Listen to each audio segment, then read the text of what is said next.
I, Penny Dastugue, do solemnly swear that I will faithfully and impartially discharge all the duties incumbent upon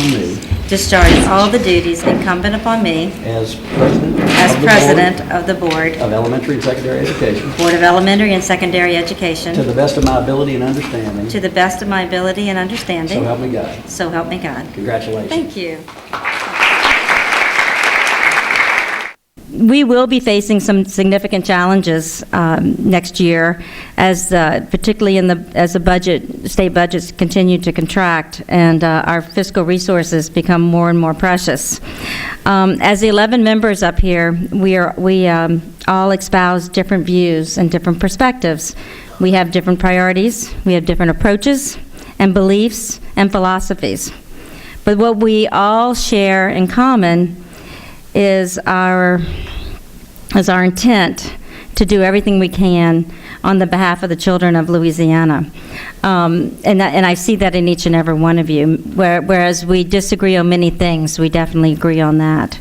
As president, it is my goal to be open to each of you, to be respectful of your views, even though they may not be mine, and to strive to reach consensus on our tough policy and budgetary decisions.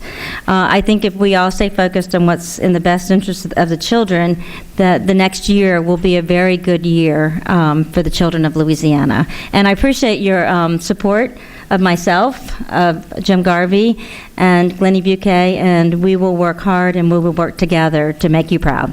Thank you.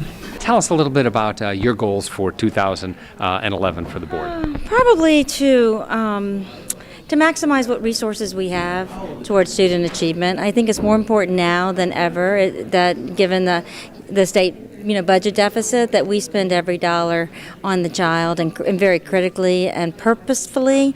I think right now we're going to really work on aligning our business at BESE with our own goals and initiatives that the department is trying to enact, so that we work better together and we work smarter. And I think you'll see some of that in January. You'll see a complete restructure of our committees. You'll see some new committee chairs. We have dispensed with a lot of information that doesn't drive policy. We're going to spend more time in learning and working on policy development, and as opposed to just listening to reports and asking for reports. So hopefully it's going to be really about taking what resources we have and putting them into what we know works. Literacy, high school redesign, dropout prevention, early childhood. We're going to take 3 or 4 of our focus areas and we're going to put our money and our time there. What type of a response have you had so far from people looking at those types of issues? These are pretty much, mom and apple pie issues. Everyone believes in early childhood. We know now, after years of trying different things, we know what works in teaching reading. Ms. Buquet is going to keep us focused on that. We have an 80% graduation rate mandate by 2014. Even with less resources, we're committed to trying to get there. So we're really going to focus on our high schools and identifying our potential dropouts. I'll tell you, this week, one of the most exciting things that happened in helping with probably the dropout area and helping with students who are not being served for whatever reason, it's not working for them, is we just approved 2 statewide virtual schools. I think that will have an impact. One of the things we did this week in the letter grading, now that was in response to legislation, but I think when parents and when schools receive those letter grades, they mean a lot different than stars. And I think that's going to make school board members and communities say, why aren't we investing more in these schools, that are the C and D schools? We need to get them up to B. I think you're going to see some change, and you're going to see some improvement. You talked about the virtual schools. For people that are not familiar with that term, how will that work? We approved 2 virtual schools. One would be based in Baton Rouge and one would be based in New Orleans, but that really doesn't matter. These are statewide virtual schools, and they are public schools. So students and parents and families who think that they might be able to thrive in that type of setting, because the schools provide a full curriculum. They are a full school, but it's virtual learning. Almost every state has that. In Louisiana, we have a wonderful Louisiana virtual school, but it's a supplement to what our districts do. Our students take courses there. Here in this school, they can take their entire curriculum. They can go to school in their pajamas.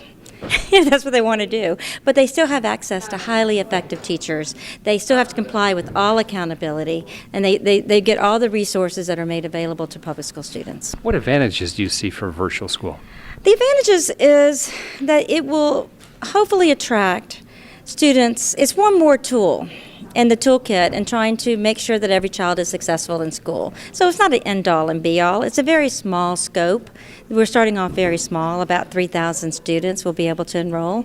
But the advantages is that to maybe catch some children who are not thriving in schools, that may be at risk of dropping out, and bringing them into this environment and keeping them in school and getting them to graduate.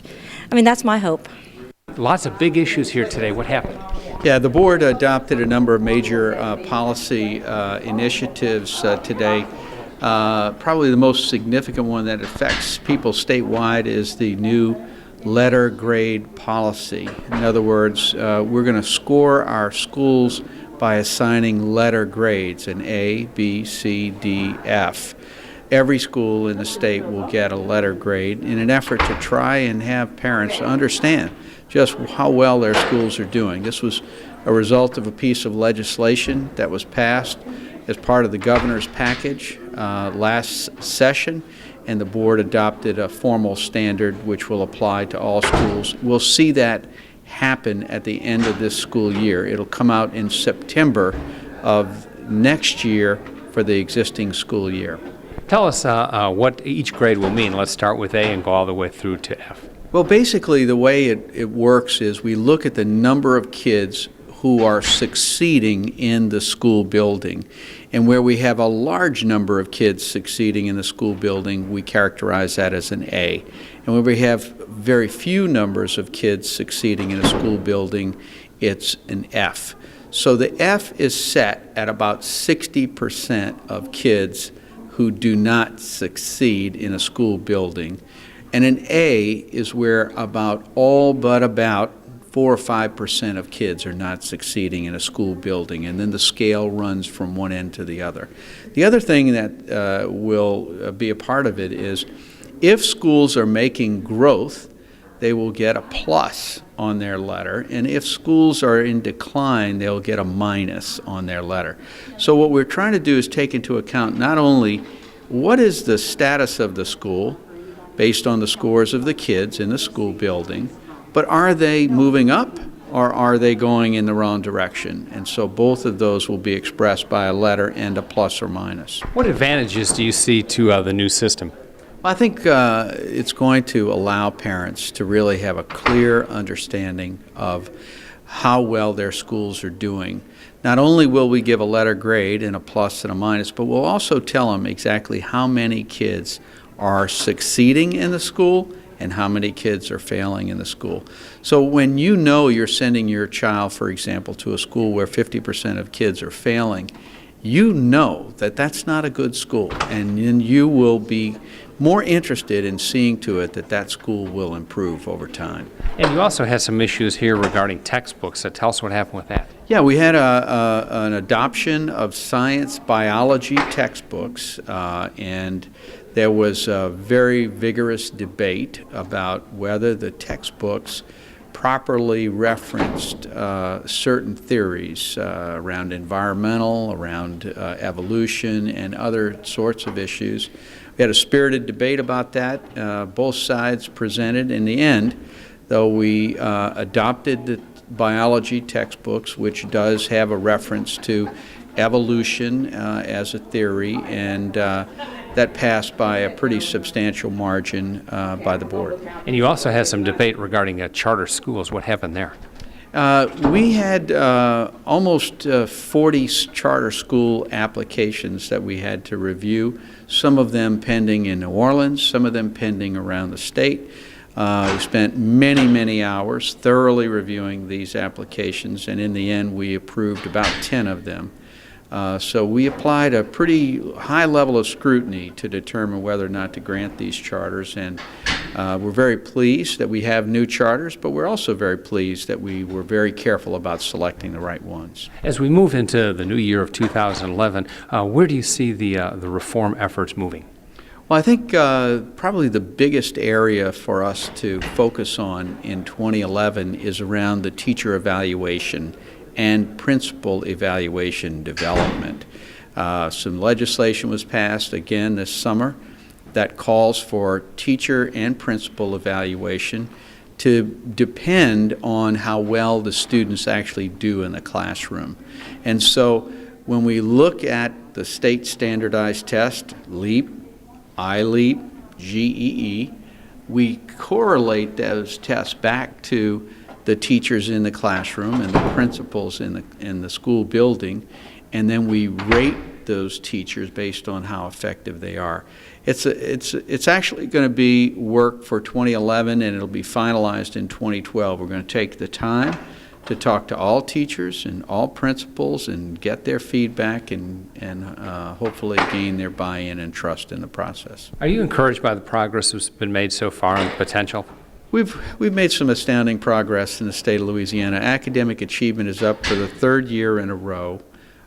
We see the gaps between races, gaps between classes getting smaller in academic achievement, and it's really good. I think the people in the districts, in the school buildings, in the classrooms are working very hard with our children, and our children are responding.